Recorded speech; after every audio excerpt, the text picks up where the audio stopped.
Cristiano Corazzari, assessore alla cultura di Regione del Veneto.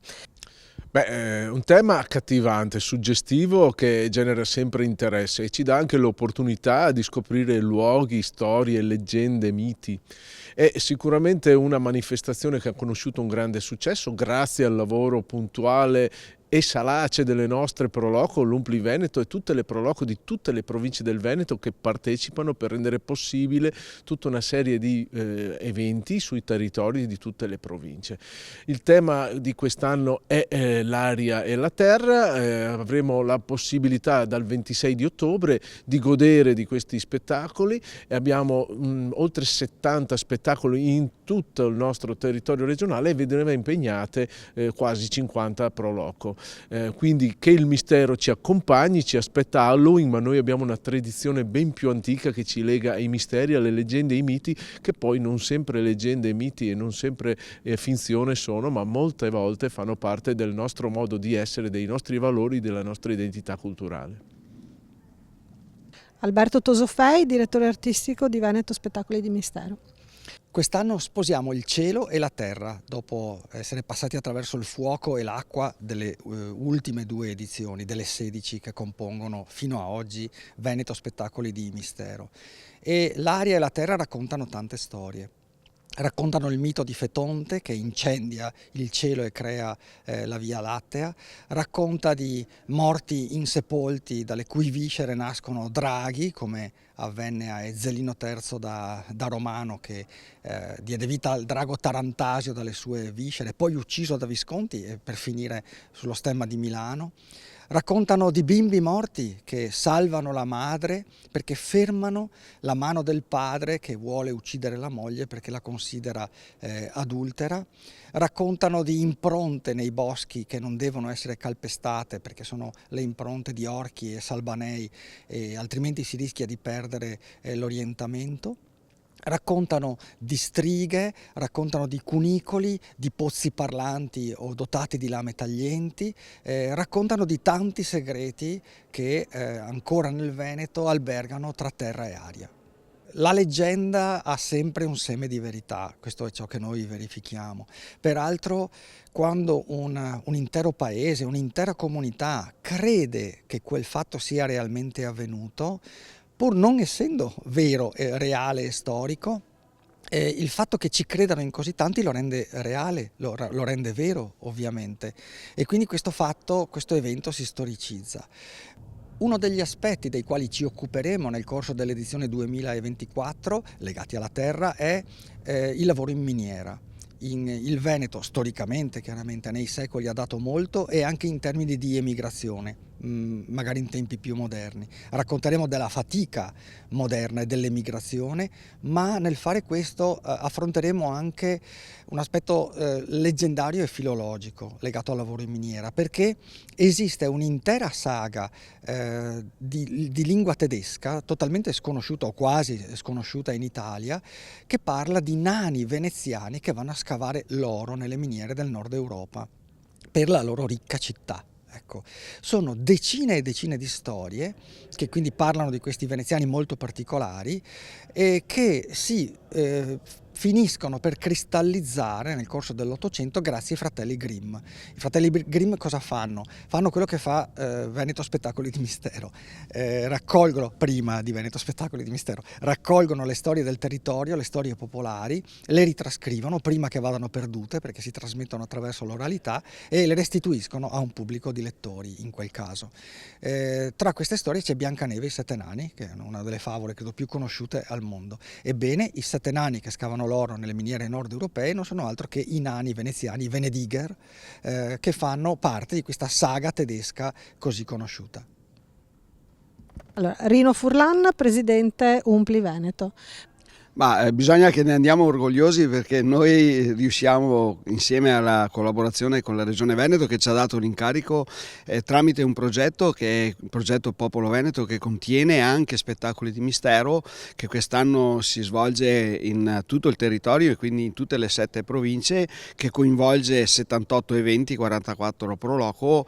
È un qualcosa che sicuramente emozionerà e coinvolgerà tutto il territorio e la popolazione logicamente interessata a questo tipo di eventi.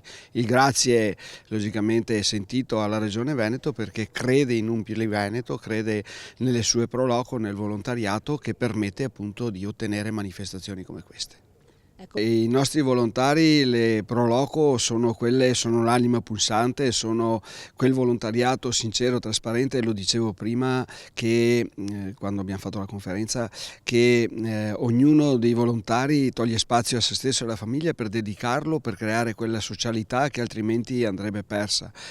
Partiamo, e l'ho detto prima, partiamo con spettacoli di mistero legato magari parallelamente a quello che potrebbe essere Halloween. Halloween viene dall'America, noi partiamo molto tempo prima, ma partiamo con delle realtà che erano nel territorio, che insistevano nel territorio, e qua va detto grazie anche al direttore artistico Alberto Tosofei che ha colto l'attenzione e quindi ha inventato e si è messo a disposizione per portare avanti questo progetto Spettacoli di Mistero che a quest'anno compie 16 anni, creando anche quelle poi diversità legate a temi diversi e che ci permettono oggi di gustare e di presenziare a quelle che sono quelle realtà diciamo di spettacolo e di mistero che c'erano nel territorio veneto. Fabrizio Tonon, presidente Umpioli Venezia, referente di Spettacoli di Mistero. In questi anni è sicuramente modificata la qualità e quindi evoluta da un punto di vista della direzione artistica e sicuramente anche di quello che le pro loco sanno mettere in campo nei vari territori. Noi non abbiamo avuto assolutamente problemi dopo il Covid, siamo ripartiti naturalmente con una riduzione di eventi ma sicuramente più sentiti e più anche collaudati nel territorio. Che dire dell'evento e del festival? È un festival che al di là degli eventi e degli spettacoli di mistero vuole promuovere il proprio territorio e attraverso appunto gli eventi, gli spettacoli che sono di varia natura, che partono dalla rappresentazione teatrale ma anche dalle rievocazioni storiche, ma dal saper raccontare quello che succede nei nostri borghi, nei nostri palazzi, negli ambienti e nei territori del Veneto.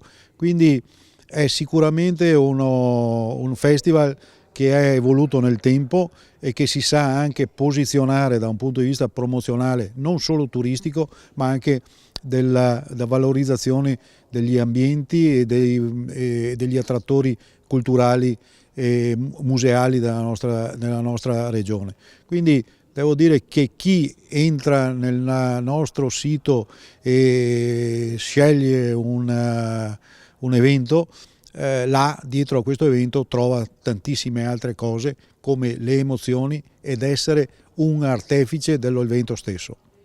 Che è un altro grande ambiente dell'archivio. Sono ambienti recuperati di recente che speriamo dopo lunghi lavori di poter utilizzare adesso anche per attività culturali, concertistiche, conferenze e quant'altro. In realtà pare che sia una leggenda, ma comunque forse può essere così divertente per ciò che andate a presentare. Quindi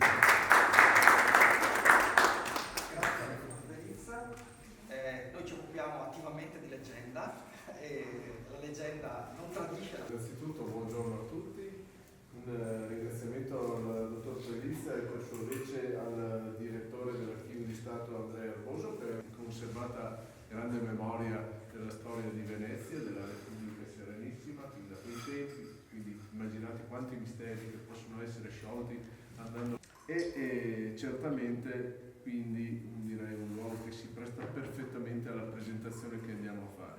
Saluto naturalmente dell'Umpli del Veneto che anche lui accoglie un'eredità a suo modo, perché quindi avrà il compito di anche Fabrizio Tonon che è il presidente di Venezia. Saluto tutti gli intervenuti che rappresentano le nostre Umpli della regione del Veneto, il nostro territorio e la realizzazione di ben 78 eventi in tutta la nostra regione.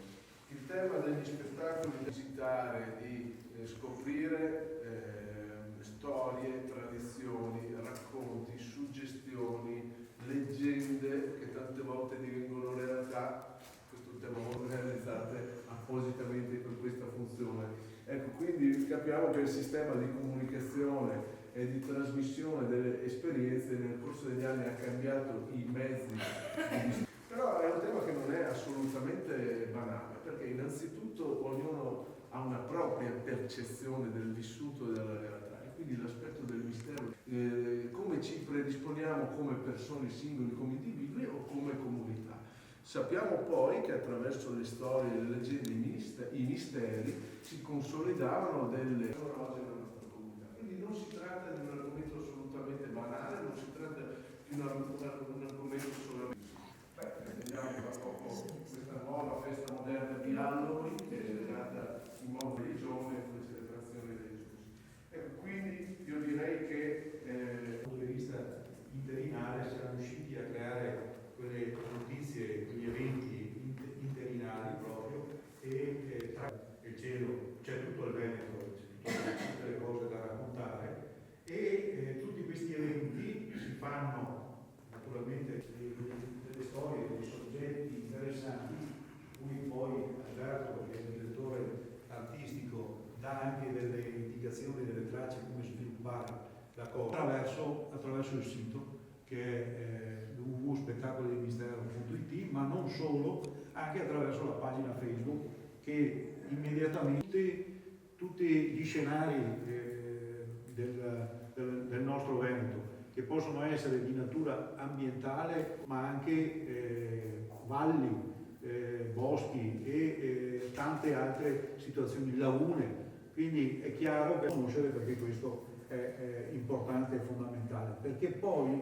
le Proloco organizzano insieme al festival un sacco di altre notizie e informazioni che si possono trovare, e poi fruire anche dei servizi, perché il festival è nato come un veicolo culturale, ma io non ho altro sotto questo aspetto se non quello di invitare le Proloco, che sotto è che una persona naturalmente dall'organizzazione poi magari l'evento non sia stato comunicato, che è stato spostato o cose di questo genere. Non c'è, ho detto, ho citato Roberto Bobby Frison proprio perché è stato fondamentale per noi. Abbiamo nominato Roberto Frison e suonano le campane. Roberto doveva essere qui oggi, lui è un grande conoscitore, oggi doveva essere qui e invece mi ha mandato un memo e mi ha detto no, magari potete smettere qualcosa, e mi ha fatto un resoconto che invece di fare il mio, dico il suo, e Venediga, che sono dei nani veneziani o dei veneziani semplicemente, è uguale, no? Come oggi, no? Da dove vieni? No? Da Venezia, le persone all'estero devono conoscere Venezia, no? E quindi probabilmente non erano esattamente veneziani, ma nelle leggende tedesche questi nani diventano veneziani. Invece, cioè, i minatori veneziani, i nani veneziani fanno parte di un preciso filone di racconto che appartiene solo alle popolazioni di lingua tedesca, e noi non ne sappiamo nulla, sono storie bellissime, e bevono, le trasformano e ci lasciano, no, un compendio di favole bellissime che noi oggi tutti conosciamo. Sono quelle che un po' edulcorate perché la versione originale è molto violenta, ma è adatta ai tempi, e così via. Ebbene, i nanetti di Biancaneve alla fine sono nient'altro che la rielaborazione dei nani veneziani che scavavano nelle miniere. In termini simbolici e chiaramente esoterici, spesso veniva fatta scendere una vergine, no, all'interno delle miniere per la cava. sì, no, ma proprio la vena, no? Ecco, era appunto infondergli, no, una pietà, di cui insomma dobbiamo essere molto felici, perché insomma anche questo in termini leggendari, come abbiamo visto la leggenda, no, ha un peso importantissimo nell'immaginario e nella formazione poi dell'identità, della memoria, dove sviluppiamo insieme alla Regione tutta una serie di attività legate a questi progetti. La Regione che coinvolge le varie realtà anche di ospitalità, gli alberghi, i ristoranti, perché chi viene, e lo dico con un certo orgoglio, noi abbiamo turisti che non sono magari del paese o del paese limitrofo, che si fanno anche 40-50 km a Tosofei. Abbiamo le manifestazioni che sono per la maggior parte all'aperto, quindi dobbiamo comportarci in modo e nel rispetto di quello che è il tempo, perché logicamente se piove non riusciamo a prestazioni per poter permetterci appunto di averle e di attuarle.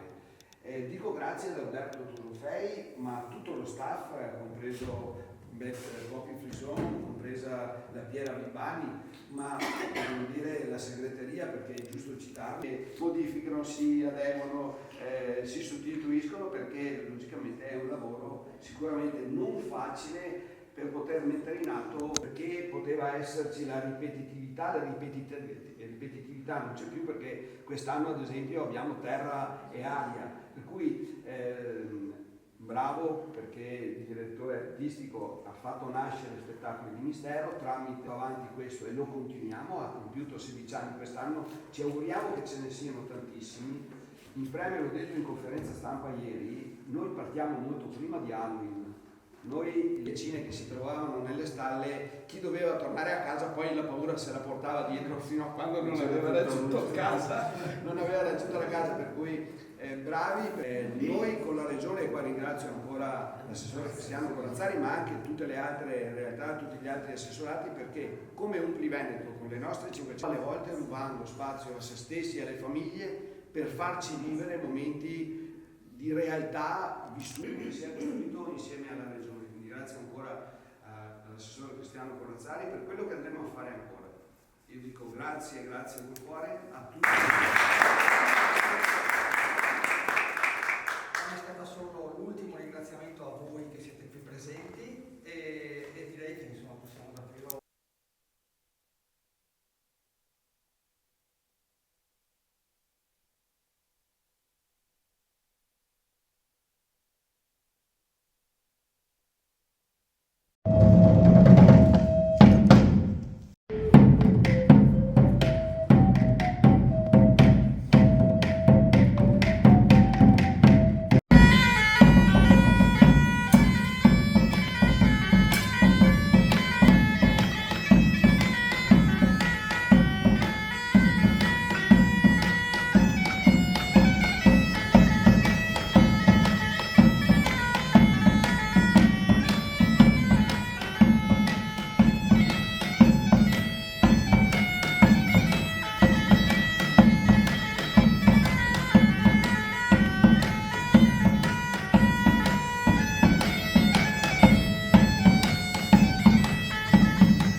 avanti in brio.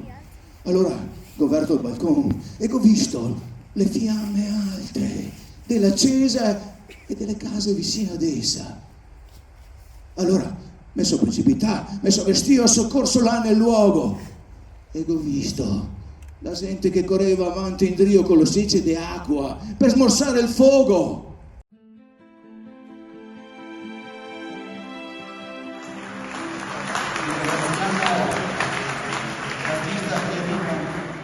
Veramente grazie del prologo dell'evento, grazie a tutti i volontari che si mettono in moto nel prossimo mese per riuscire a fare tantissime come di Perico, alias erba di San Giovanni, o erba caccia di lavori, tanto da vedere posto all'ingresso